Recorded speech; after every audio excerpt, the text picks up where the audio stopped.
शुरू करें। आज इवन कल से जब से एक खबर मीडिया रिपोर्ट में आ रही है, वो खबर बड़ी डरावनी है और बड़ी खतरनाक है। खासकर भारत जैसे लोकतांत्रिक देश में, जहाँ पे ये कसम खाया जाता है, जहाँ पे ये शपथ ली जाती है कि वो अपनी ड्यूटी डिस्चार्ज करते समय किसी भी तरह का भाई भतीजावाद, किसी भी तरह से संवैधानिक और लॉ ऑफ द लैंड को वायलेट नहीं करेंगे। ऐसी स्थिति में जो खबर दिल्ली के उपराज्यपाल महोदय जी के बारे में छपी है, वो बड़ी डरावनी है। और कल से ही आप लोगों ने भी मेरा ख्याल से देखा होगा कि मुंबई के अंदर एक खादी ग्रामोद्योग आयोग के द्वारा एक खादी इंडिया लाउंज का उद्घाटन किया गया। जब भी आप कोई उद्घाटन करते हो तो उसके ऊपर एक पटल बनाया जाता है, उसमें कौन कौन आए थे, कौन उद्घाटन करता थे, किसने डिज़ाइन किया, किसने क्या क्या किया। ये लाउंज की एक प्रतिलिपि फोटो के माध्यम से मैं आपके बीच में दिखाना चाहता हूँ। इसमें उस समय के जो भी मंत्री साहब थे उनका नाम है, उसके बाद उस समय के अध्यक्ष विनय कुमार सक्सेना जी का नाम है, जो कि आज दिल्ली के उपराज्यपाल हैं, एलजी साहब हैं। उन्होंने इसका उद्घाटन किया। केवाईसी के चेयरमैन विनय कुमार सक्सेना जी थे उस समय। और बिल्कुल नीचे आते चले जाएंगे, संकल्पना और इंटीरियर डिजाइनिंग का जो काम विनय कुमार सक्सेना जी की डॉटर ने किया। मुझे ऐसा लगता है, हालांकि मैं हिस्ट्री का बहुत अच्छा स्टूडेंट तो कभी नहीं रहा, ना मुझे सारे फैक्ट याद होंगे, लेकिन मेरा अपना ये मानना है कि 1947 के बाद आज तक इस तरह का नैतिक करप्शन नहीं हुआ होगा, जिसमें पिताजी ने अपनी बेटी को ही अपॉइंट कर दिया काम पे। खुद खादी ग्रामोद्योग का एक्ट ये कहता है कि आप इस तरह की किसी भी एक्टिविटी के लिए अपने परिवार, अपने रिश्तेदार, कन्फ्लिक्ट ऑफ इंटरेस्ट वाले व्यक्ति को आप नहीं दे सकते, चाहे वो कितना भी शानदार प्रोसेस हो। आपको ध्यान होगा, बहुत सारे जजेस जब किसी कंपनी का केस सुनते हैं तो अपने आप को रिक्यूज कर लेते हैं, अपने आप को उस केस से बाहर कर लेते हैं। कहते हैं जी इस कंपनी का मैंने शेयर ले रखा है, इस कंपनी का शेयर मैंने मेरे परिवार के किसी सदस्य ने ले रखा है, तो मैं इस केस में, इस कंपनी के केस में मैं जज नहीं हो सकता।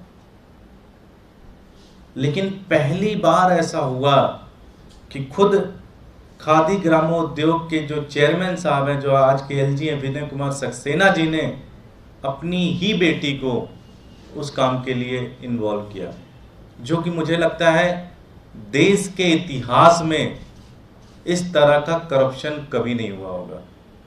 ये राजनीतिक रूप से एक पतन की स्थिति है, नैतिक करप्ट है, और मुझे पूरा भरोसा है अगर इसकी सही तरीके से जांच हो तो इसमें कुछ ना कुछ फाइनेंशियल एंगल भी मिलेगा।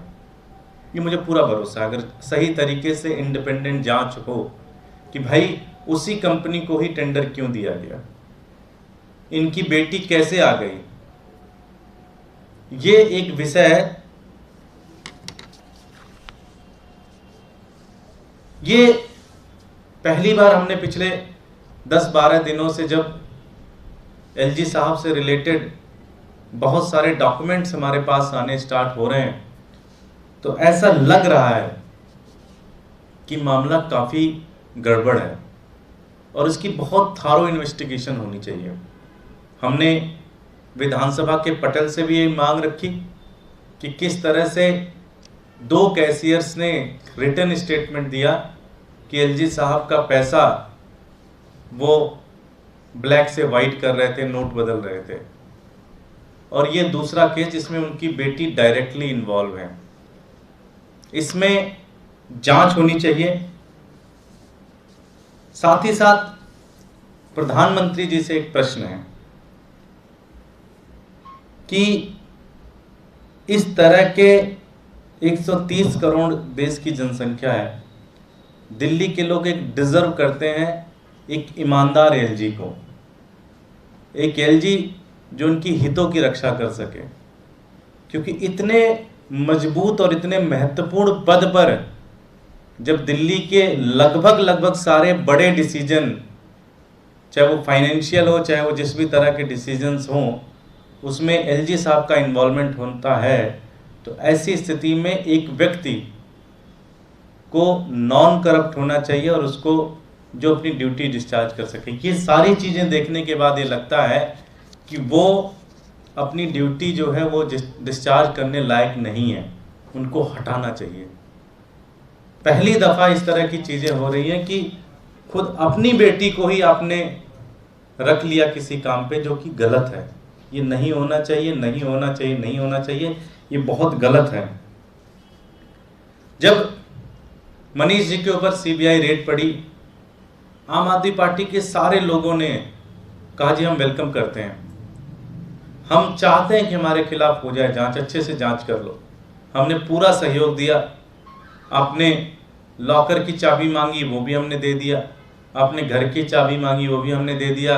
आप कंप्यूटर लेके चले गए, फ़ोन लेके चले गए, सब कुछ लेके चले गए। एलजी साहब को डर किस बात का है? एलजी साहब जांच से क्यों भाग रहे हैं? एलजी साहब को जांच से डर क्यों लग रहा है? क्या उनको पता है कि अगर सही से जांच हो गई तो कुछ गड़बड़ हो सकता है उनके साथ? ये हमारे महत्वपूर्ण प्रश्न है और मेरा अपना मानना है कि इनको तुरंत हटाना चाहिए, क्योंकि ये बहुत सीरीज ऑफ करप्शन में इन्वॉल्व है, मनी लॉन्ड्रिंग में इन्वॉल्व है। इसकी थारो जांच होनी चाहिए। जब तक जांच नहीं होती तब तक इनको इसके पद पे बने रहने का कोई भी अधिकार नहीं है। दिल्ली के एलजी को तुरंत हटाना चाहिए, क्योंकि ऐसे व्यक्ति अगर 1 मिनट भी अपने पद पे हैं तो दिल्ली का भविष्य अंधेरे में है। दिल्ली की जो ट्रांसपेरेंसी है, जो पारदर्शिता है, जो डिसीजन मेकिंग है, वो पूरी तरह से एक तरीके से गलत लोगों के हाथों में रहेगी। इनको तुरंत हटाना चाहिए और इनको तुरंत रिमूव करना चाहिए। जो व्यक्ति अपनी बेटी को इस तरह से टेंडर या जो भी आप कह लो उसको वो दे सकता है, ऐसे व्यक्ति के हाथ में दिल्ली सुरक्षित नहीं है। इनको तुरंत हटाना चाहिए। बहुत बहुत धन्यवाद। कोई प्रश्न? क्या आप लोग कोई लीगल एक्शन भी लेंगे? हम अपने वकीलों से भी चर्चा कर रहे हैं कि क्या इस तरह के व्यक्ति को दिल्ली का एलजी बने रहने का अधिकार है।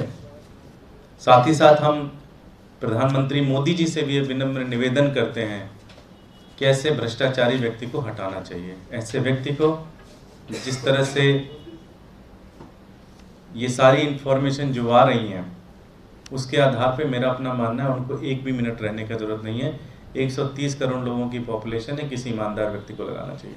दुर्गेश जी, जिस तरह से भारतीय जनता पार्टी मुख्यमंत्री मनीष सिसोदिया के इस्तीफे की मांग को लेकर सड़कों पर प्रदर्शन करती दिखाई दे रही है, तो क्या एलजी साहब पर जिस तरह से आरोप लगे हैं, उनकी बेटी का भी नाम यहाँ पर आ रहा है, तो आम आदमी पार्टी लीगल के साथ साथ में क्या अभी कोई आंदोलन या कोई इस पर प्रदर्शन करने? इसके बारे में भी हम आपको बता देंगे। हमारी कोशिश तो यही है कि राजनीतिक शुचिता के नाम पे उनको अपने पद से खुद ही इस्तीफा दे देना चाहिए, नहीं तो मोदी जी को उनको हटाना चाहिए, अन्यथा हम कोर्ट के माध्यम में जाएंगे ही जाएंगे। Thank you.